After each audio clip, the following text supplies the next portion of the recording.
질문하세요. 예. 이제 저희가 지난 화요일에 초급 강의하면서 선생님께 하신 한 가지 말씀이랑 제가 잘 이제 이해가 안 돼서 혼란스러운 부분인데, 왜 이제 아이들이 전형적인 신데렐라 이야기를 듣고 어떤 성에 대한 고정관념이 생길까봐 뭐 종이공주 공주라든지 그런 거 읽어주면 그런 고정관념이 아니라 더 이제 그런 고정관념을 벗어나게 받아들일 수 있으니까 그런 시도들을 하잖아요. 이제 그거에 대해서 선생님께서 아직 어린 아이들에게 어떤 주류와 비주류를 그런 게 형성되지 않은 상태에서 같이 제공했을 때 오히려 아이들이 혼란스러운 거에 대한 이제 얘기를 하시면서 어떤 주류적인 지식이 맞고 틀리고 떠나서 일단 그걸 가지고 그걸 먼저 접하고 이런 얘기를 이제 하셨잖아요.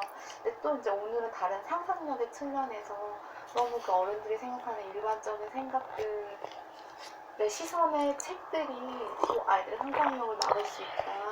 이제 이 두 가지의 전제들이 약간 좀 상충될 수도 있다고 제가 느껴져요. 아이한테 책을 보여줄 때.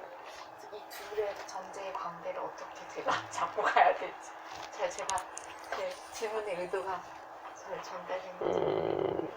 어려운데요. 어렵네요.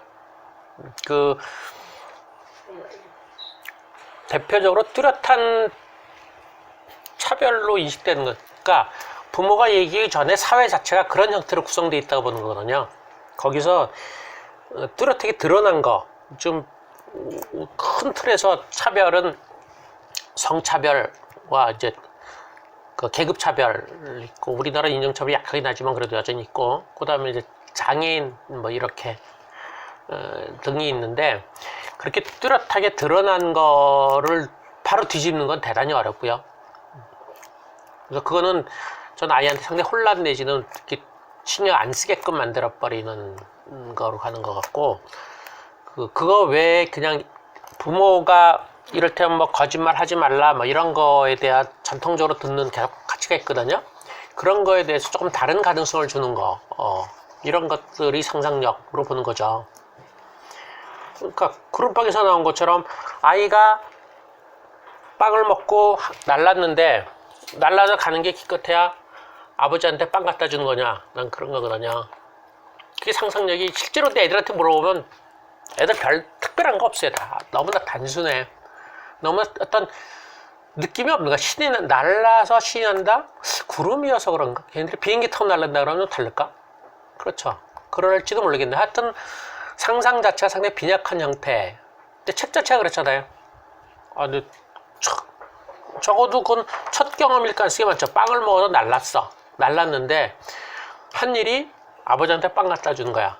뭐 경험에 따라 그럴 수도 있지. 그 다음에 뭘 하면 되잖아. 그러니까 다시 집에 돌아와. 그리고 힘들대. 그런 게 있는 상상력을 제한한다고 보는 거죠. 그러니까 그런 거는 이제 일반적인 사회에서 차별 이런 거랑 좀 다른 거잖아요. 그러니까 성차별은 상당히 강해요.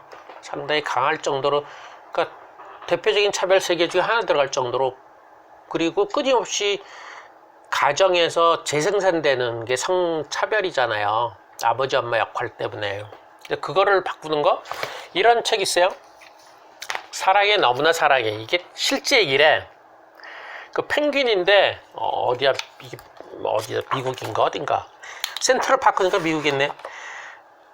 수컷 두 마리가 둘이 그 남녀인 것처럼 둘이서 이렇게 어울려서 계속 지는데, 둘이 이뻐한데, 그러면서 남들이 알 키우는 거를 부러워해가지고 사육사가 그 잘 못 키우는, 누가 두 마리를 낳았는데 두 마리를 못 키울 것 같아가지고 거기서 두 알을 잘 못 키우는 거에서 알 하나를 살짝 빼다가 걔한테 갖다 줬대요. 근데 수컷 두 마리가 요 알을 열심히 키워가지고 새끼를 낳았다는 거거든요. 이거를 갖고서 이제 어른들은 이제 엄청나게 의미를 부여를 하는 거죠. 엄청 부여하는데, 이거는 그냥 가능성 중에 하나예요. 실제이라도 이럴 수도 있죠. 뭐 이거 이상하지도 않아요. 근데 여기다 의미를 부여하면서부터 이제 복잡해진다는 얘기죠. 난 그런 일이 있었어. 실제로 가능하지. 그 정도 하면 돼요. 실제로 그런 일이 있어. 그거보다 더한 일도 실제로는 있어요. 근데 그것이 이걸 통해서 아이들한테 그 가족은 뭐 그 동성애로도 얼마든지 가능하고 이렇게 얘기가 들어버리면 아주 복잡해진다는 얘기죠. 근데 저희 이제 일반적인 엄마들, 어린 아이들 엄마들이 그 인성동화라는 장르로 아이들한테 저 어떻게 보면 거짓말, 뭐 인사, 다양한 그런 것들이 전형적인 가치가 담긴 거를 일부러 또 어떤 시기에 읽어주잖아요. 그러니까 오히려 그러면서 동시에 성인이나 이런 것들은 또 이제 새롭게 이런 거 그리고 고정관념을 심어주지 않기 위해서 다른 시선으로 읽어줘야 돼. 이렇게 우리 선생님 말씀하신 거랑 반대로 생각하고 인성동화 읽어주고 이렇게 하게 되는 게 좀 일반적인 엄마들이 가지고 있는 생각이 저도 그랬던 것 같아요. 전 뭐 인성동화 내지는 가치를 직접 가르치는 건 대단히 안 좋다고 보고, 동화도 아니고 문학도 아니고 그 아이들이 이제 부모의 권력 앞에서 말을 못할 뿐이지 부모가 몸으로 보여주지 않는 거를 배우는 건 거의 가능하지 않다고 봐요. 책으로 글자로 배우는 거 그거를 힘으로 배우지 않는 이상 너 그렇게 안 하면 혼나라면 억지로 받는 거죠. 그렇지 않고 그렇게 거짓말 하는 것이 옳다라는 걸 뭘로 알겠어요? 가족 내에서 밖에 알 수밖에 없어요. 근데 그런 거를 안 보여주거나 그렇게 안 드러난 상태에서 거짓말하면 안 돼라고 했을 때 아이는 뭐 힘으로 받는 거지 뭐 뭘로 받아요. 인성동화는 특히 가능하지 않아요. 그게 밑에 깔려 있는 거라면 좀 괜찮아요. 그 거짓말 들키고 싶은 비밀 같은 거는 부모가 그래도 애들 시각으로 보면 뭐 속이고 뭐 어쩌고저쩌고 했는데 막판에 해서 손해를 좀 봤잖아. 약간 느낌이 들어갈 수 있을 거야. 밑에 깔려 있는 건 되는데 드러내놓고 가치를 얘기하는 거, 이를테면 뭐 나도 고정 뭐 이런 거 배려, 뭐 우정 이런 것들 하는 인성동화 그거는 요즘 애들 같으면 거의 다 그냥 그 학교에서 지식 배우는 것처럼 알았어요 그러는 거지 뭐. 특히 부모가 위인전이랑 똑같아요. 위인전 아무리 읽혀봤자 부담만스러워요. 저걸 내 삶과 비교하면 나는 초라하고 내 삶과 비교 안 하면 위인전 읽히는 의미가 없잖아요. 그래서 그 부모가 좋아하는 위인전만 읽히라 그러는 거거든요. 그 의미는 뭐예요? 내가 주변 환경의 여건만 되면 나도 저런 사람이 되려고 애를 썼을 텐데 지금 이렇게 살고 있지 너를 낳아서 그치? 애를 그러느라고 나는 그런 걸 못했지 라는 거죠 뭐.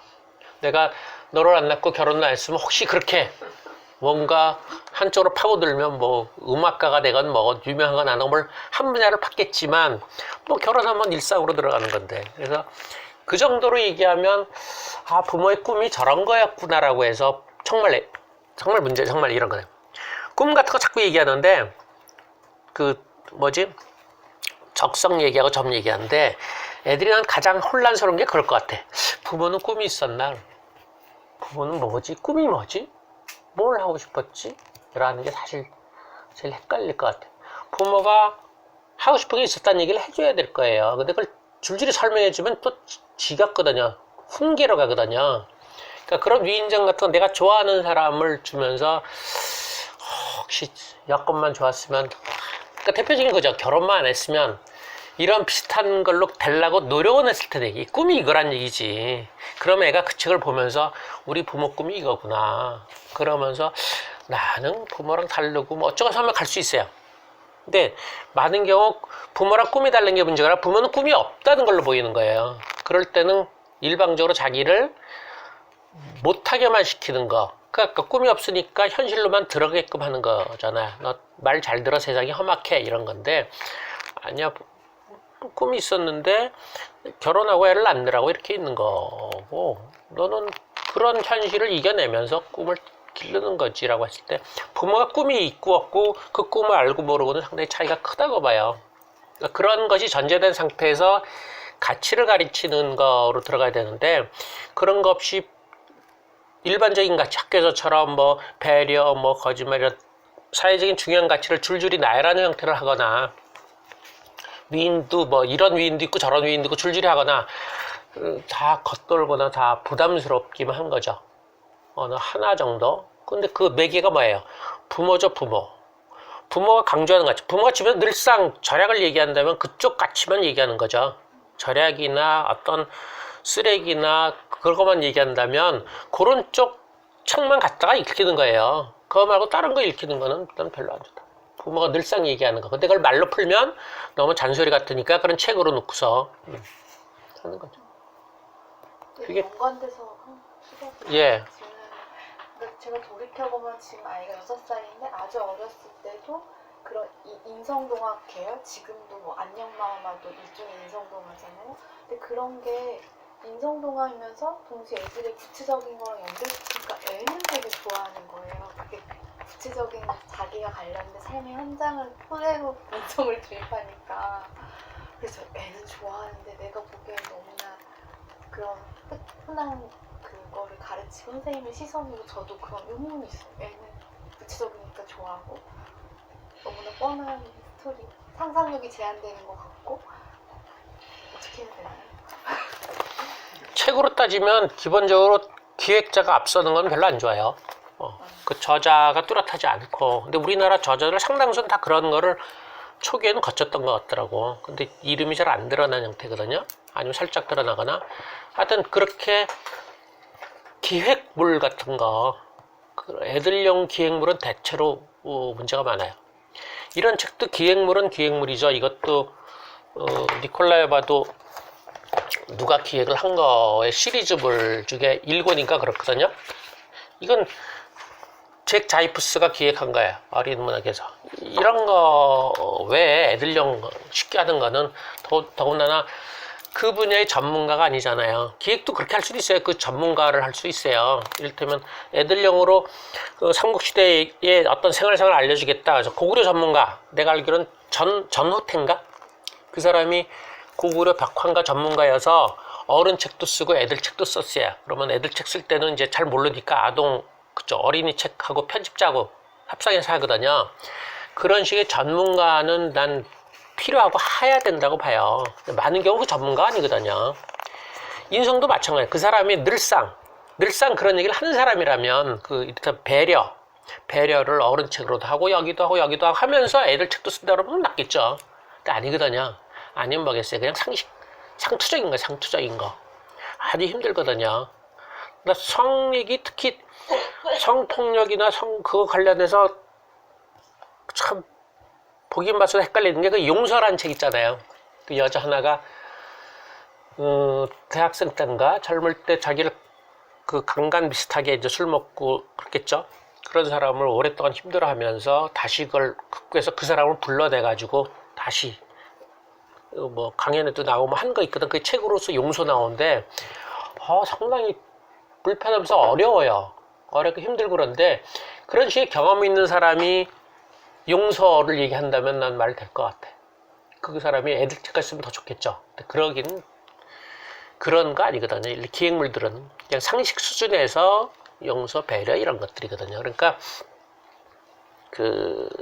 그런 기획물이 우리나라 수준이 그렇다는 얘기고 여전히 그쪽 전문가들을 불러서 기획을 한다면 좋을 수 있겠죠. 근데 거의 그렇지 않다. 애들용은 상업화된 성격이 상당히 많아서 그렇게 하면 돈도 많이 들고 뭐 그러겠죠.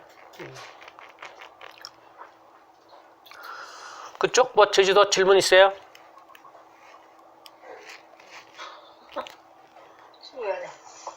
반성하고 와서 질문이 없어요. 왜?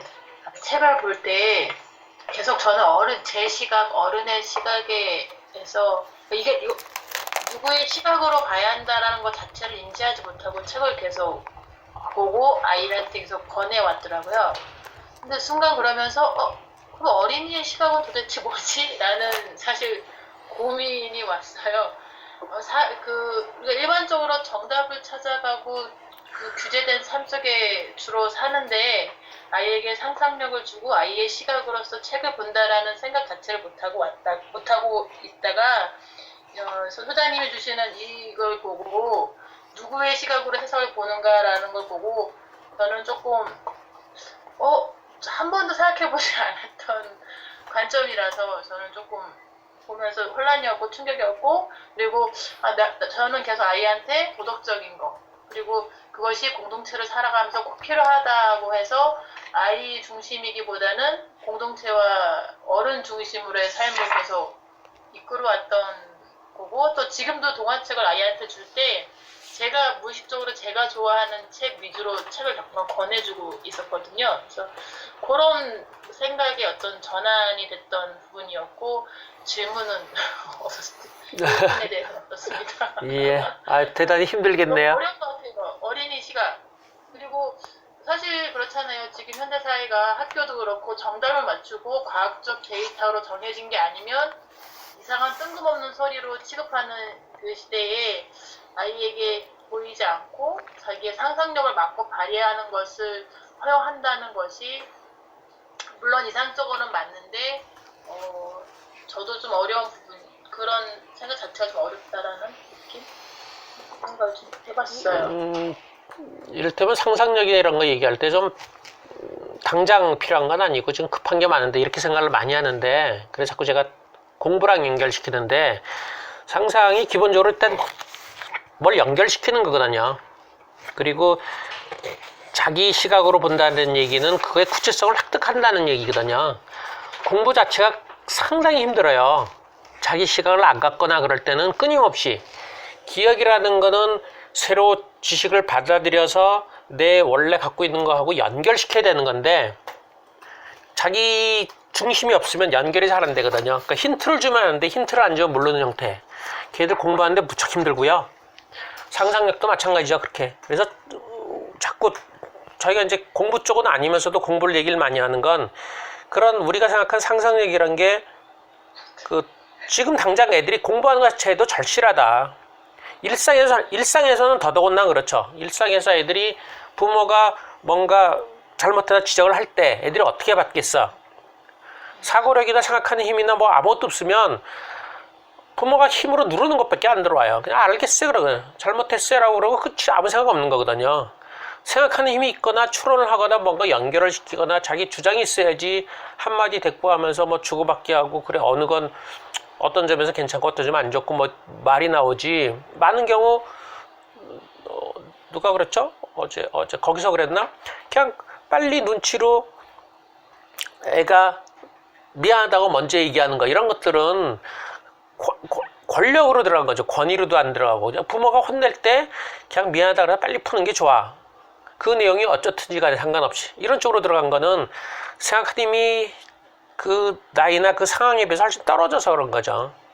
절실할 거예요. 저는 배려니 사회적 이의보다 더 필요한 게 사고력이라고 보는 거는, 지금 그런 것들이 많은 애들한테 그냥 힘으로 들어가 있어. 사회적 약속을 지켜라고 힘으로 들어가 있기 때문에 걔들이 자기가 힘을 갖거나 아니면 다른 상황에서 금방 일탈이 나오는 거라고 좀 보거든요. 그렇지 않고 자기가 좀 받아들이려면 의문을 갖거나 의심을 해야죠. 정말 그래? 아닌 경우도 많은데 이래가면서 해야 되는데, 있어야죠. 생각하는 힘이 있어야죠. 그래서 이게 자꾸 흔들리지?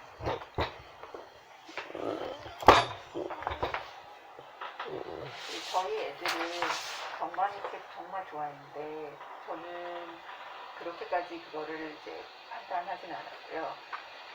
오히려 거기 나오는 캐릭터들이 굉장히 불완전하거든요. 엄마도 아빠도 불완전하고, 그러니까 그러니까 우리를 거의 판박에 갖다 놓은 것 같은 모습이죠, 말씀하신 대로. 그래서 훨씬 더 동일시를 쉽게 하고 거기에 카타르시스를 느낀다고 생각했거든요. 애들도 계속 실수를 하고 거짓말도 하고 착한 몸은 없고 뭔가 나쁘죠. 부모도 막 소리 지르고 막 그런 협박하고 이상적인 부모가 나오지 않으니까 그냥 거기 그거 보면 마음 편한 거죠. 한편으로는 여기 나오는 부모도 우리 엄마 아빠처럼 뭔가 그 빈틈이 있고 올바르지 않고 훈육 방식도 그렇고 자기네들이 거기서 하는 것도 막 거짓말하고 계속 싸우고 그런 행태가 나오니까 그 어떤 거에서는 그냥 동일시하고 카타르시스 느끼는 선에서 그냥 만족하는 걸로도 충분하지 않을까요?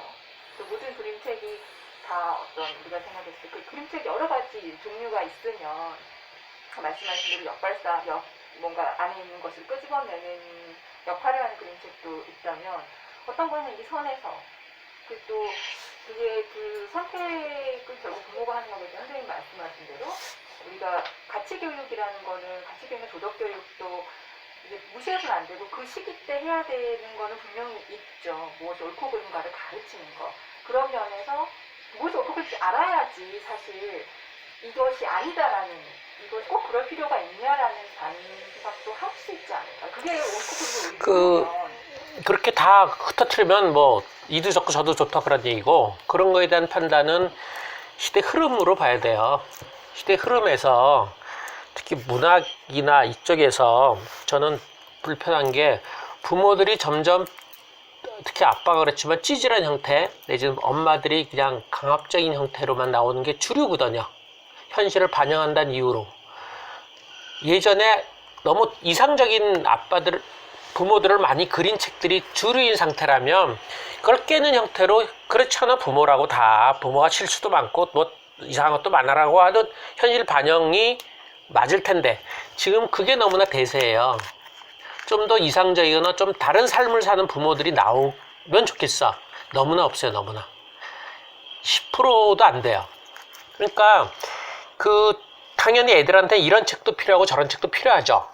그리고 그림책이라는 게 옛날 거보다 쭉 이어졌으니까 이렇게 하는데, 거기서 부모가 어느 책이 더 중요해, 의미 있어, 더 읽어봐라고 그나마도 애가 거절할지 몰라도 권하려는 거는 시대의 흐름이 한쪽으로 치우쳤기 때문에 약간 그렇게 보는 거죠. 그러니까 성차별도 마찬가지잖아요. 아직 수준이 안 돼서 그렇지 동성애니 이런 것들 얘기하는 거는 우리 사회가 지금 문제의식을 갖고 있는 거잖아요. 그래서 그거를 조금 건드리는 것들이 이렇게 돋보이는 거거든요. 지금 의식하지 않고 거의 나타나지 않는 거는 크게 보면 물론 가족 해체의 성격이 큰 흐름이어서 부모들이 오히려 부모들이 애들한테 문제가 많아 이런 거거든요. 부모들이 뭔가 잘못하고 있어서 차라리 애들을 국가나 이렇게 집단으로 교육시켜 낫지 않아라는 사고방식에서 부모가 모든 아이들의 그 문제의 원인이야라는 건 옛날 프로이드부터 쭉 이렇게 내려오는 흐름이어서 그래서 그걸 받는 건데, 그런 시대 흐름에서 나는 다른 책들이 좀 있으면 좋겠다 그런 거거든요. 그러니까 그런 흐름으로 봐야 되는 거죠. 뭐 그래서 강조를 하는 거죠. 그게 너무 많다면 당연히 지겹겠지만 정말 없어요. 그림책은 윌리엄 스타이크가 좀 그런 형태고요. 동화책에서는 이를테면 시게마츠 기요시가 쓴 우리 아빠 울보 최강인가 뭐 이런 거 있어요. 아빠를 그나마 멋있게 그린 거야. 거기도 뭐 아빠가 엄마 없이 애 하나 키우느라 아주 힘들어하는데 그 주변에 뭐 스님이나 이런 자기 고향 누님인데 술집하는 그런 사람들을 공동체로 키우면서 아빠가 힘들어하는 건데 상대 그렇게 멋있는 아빠들이 잘 없어요. 아빠는 더더 없고 엄마도 좀 다르게 접근하는 거 그런 거 없고 그냥 일상만 있는데 재밌게 하죠. 좀 그래도 다른 거 좀 하다 못해 10%라도 좀 있으면 좋지 않겠어요? 너무나 없어요. 너무나 없어가지고 참 갑갑하다 그런 얘기입니다. 뭐 다 두루두루 필요한 건데 아이들한테 약간 애가 듣건 안 듣건 엄마는 이런 걸 좋아해라고 강조하는 것이 아이한테 조금 들어온다고 봤을 때 안 받을 수도 있어요. 그럴 때 그런 초점이 그런 것들 아이 시각으로 돼 있는 거 일상과 좀 다른 것들 얘기했을 때 저렇구나 라고 좀 보면서 조금 신경 쓸 수 있고요. 안 그러면 기본적으로 압도적인 영향은 대중매체나 학교 전통적인 형태거든요. 그러니까 다 그건 빼는 거죠. 다 부모가 강조까지 안 하면 그거는 뭐 그냥 웃기는 책 중에 하나로 보고서 전통적인 걸로 계속 들어가는 거예요. 현상으로 드러나는 거, 결과로 드러나는 것만 혼이 나는 형태로 들어가고 뭔가 다른 결론, 이를테면 존 버닝엄의 뭐 에드와르도 이런 거 같은 거 이거 상당히 혼란스럽죠. 그거를 부모가 이런 책 나 좋아해 그럴 때 애는 조금 신경 쓰이죠. 이게 뭔 얘기지? 우연히 잘한 것도 막 칭찬해주고 이거 참 말이 좀 안 돼. 그런데 아무 얘기도 안 하면 말도 안 돼. 그렇죠.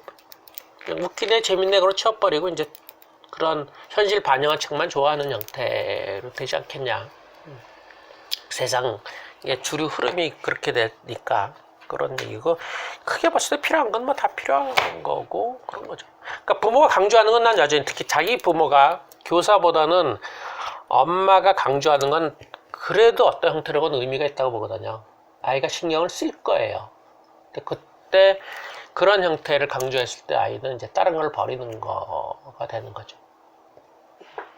그 첫 번째 날부터 이제 계속 나온 것 중에 하나가 그 자기 중심의 관점, 어떤 구체성에 예, 대한 예. 얘기가 계속 나오는데, 그 제가 최근에 그 아일랜드 그 독립운동이랑 미국 독립운동까지 시기를 배경으로 한 드라마를 봤는데, 거기에 보면 이제 클랜이라고 해가지고 어떤 부족 중심이 굉장히 강조되는 드라마였는데, 그거를 보면서 이제 이거를 강의를 같이 들으면서 시대 자체가 어떤 나의 구체성을 찾기가 되게 어려운 시대라는 생각이 그럼요. 되게 많이 네. 들었거든요. 그러니까 거기서는 가족과 그다음에 그 가족에게 충성을 맹세한 어떤 집단이 그래도 꽤 규모가 있는 마을 정도 형성할 수 있는 집단이 있는 상태에서는 그런 가치관, 그러니까 보편적인 도덕과 배치되지만 이 부족을 위한 어떤 이 부족의 이익이나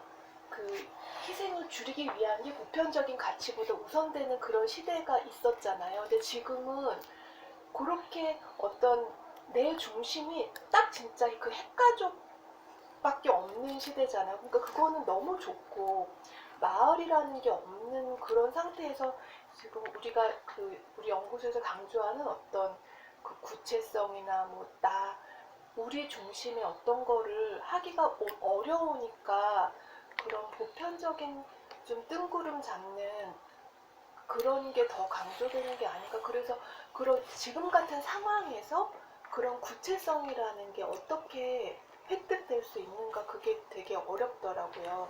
그러니까 그런 그 나 중심, 우리 어떤 중심이라 해도 그 중심의 범위가 어디가 돼야 되는가, 그걸 어떻게 획득할 수 있는가, 그게 좀 어른이라면 간단하죠. 간단하다고 말하면 그런데 내가 생각하는 것이 지금 사람 일반인지 여성 일반인지부터 시작해서 내가 그런 걸 한두 번 자가 하는 거야. 이게 어른의 입장인가, 사람의 입장인가, 아이의 입장인가, 이런 걸 생각해 보는 거거든요.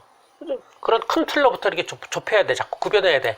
이거는 남자 이렇게 생각하지 않을 것 같아. 근데 나는 이런 생각이 들어. 사람이 다 그런 게 아니라 좀 다를까. 이런 것처럼 내가 어떤 문제에 대해 계급적으로 보면 하층 이렇게 생각하지 않을 거야. 이런 것들이죠. 그러니까 그걸 구분 짓는 거 계속. 그래서 내 범위를 좁혀야죠. 내 범위를 좁혀야 되는데, 제가 구체성 얘기하는 거는 시대가 그렇지 않아서 그러기도 하고, 우리나라가 좀 심한 편이에요. 작은 단위의, 가족 외에 작은 단위의 그게 좀 없어요. 뭐 의미 있는 모임 같은 게 종교로 좀 일부 들어가 있고, 미국이나 이런 거에 특히 서양 유럽 쪽, 특히 북구 유럽이 특히 그렇다는데, 한 사람당 모임이 평균 한 두 개 정도? 이렇게 거의 다 모임들을 갖고 있거든요. 주로만. 거기들 일찍 끝나기도 하고 그러니까 여유가 있어서 하지만, 모임이 늘상이에요. 그리고 작은 단위 모임을 같은 사람은 되게 오래 하는 것 같아요. 우리는 그런 것들이 좀 없어요. 과도기도 있고, 국가도 세고 그래서. 그러니까 상대적으로 그런 것들이 더 부족한 상태에서 어쩌면 현대라 그래도 조금 여지가 있는 거 아니냐. 근데 그러려면 일단 사고방식 자체가 보편적인 거가 가장 바람직한 걸로를 끊어야 돼요. 보편적인 바람직한 건 아니, 상당히 추상화돼서 걷던 것이고, 내가 의식하는 것도 있고 안 하는 것도 있는데, 의식하는 것 중에 상당수는 이제 우리 여성 남성 부분 있고, 그 다음에 이제 어른 아이 있고, 이런 것. 그다음에 조금 더 들어간다면 이제 계급적인 측면, 그 다음에 이제 학벌, 이런 등등, 우리가 서울 지방 이런 것도 있는데, 그런 것들을 의식하면서 나는 이렇게 생각하는 게 너무나 당연한데, 남들은 그렇게 생각 안 할 거야. 그게 상당수가 저들이 틀린 게 아니라 저들은 다른 배경을 갖고 있으니까 이렇게 들어가는 거죠. 그건 의식적으로 노력을 해서 좁혀야 돼요. 그러니까 나도 옳고 저 사람 말도 옳고 내 말도 옳다라는 거는 그냥 유야무야가 아니라 저 사람 저 기반에서 옳은 거고 난 내 기반에서 옳은 거라고 보는 거야. 그렇게 자꾸 분리시켜서 생각을 해야 되는데 우리는 학교 교육이 대표적이잖아요. 보편적인 교육을 지향하는 거잖아요. 그건 국가 단위에서 그런 거지. 그렇다고 우리나라도 보편적이라고 세계적인 건 아니거든요. 여전히. 한국적인 거를 가장 진리로 생각하고 다른 생각을 하는 거잖아요. 분리시키는 거잖아요. 더군다나 한국의 상당수는 지금 자유민주주의 그런 체제로 들어가는 거니까 그것도 그런 한계, 그런 전제하에서 교과서가 옳다라고 얘기하는 거거든요. 그러니까 다른 입장이라면 당연히 다르겠죠. 난 자유민주주의 별로 썩 좋아하지 않으니까 난 당연히 되게 불편한 것처럼. 그러니까 남자니까 어떤 때는 그래서 저는 페미니즘이 상당히 매력적이긴 한데도 결국은 모를 거야 라고 들어가요. 결국은 나도 여전히 가부장적인 사고부터 시작해서 여러 가지 많이 들어가서 거기서 어떤 아이디어를 얻을지 몰라도 그 입장에 서지는 못할 것 같다고 저는 생각해요. 물론 모든 남자 다 그렇지 않죠. 아닐 수도 있는데 나는 생각보다 그런 위계적이거나 그런 측면이 상당히 많아서 난 더더군다나 아닐 것 같아 라고 생각을 하죠. 그걸 인정하는 거예요. 그러면 나랑 다른 성 관련된 페미니즘 같은 데에서 그 사람이 얘기했을 때 잘 모르고 난 아닌데 어쩜 맞을지도 모르겠다 이 정도로 들어가는 그 사람. 잠깐 쉬어야 돼요. 잠깐 쉬고서 그 다음에 쉬기는 5분만 쉴게요. 나왔다가 금방 들어오세요. 뭐 한참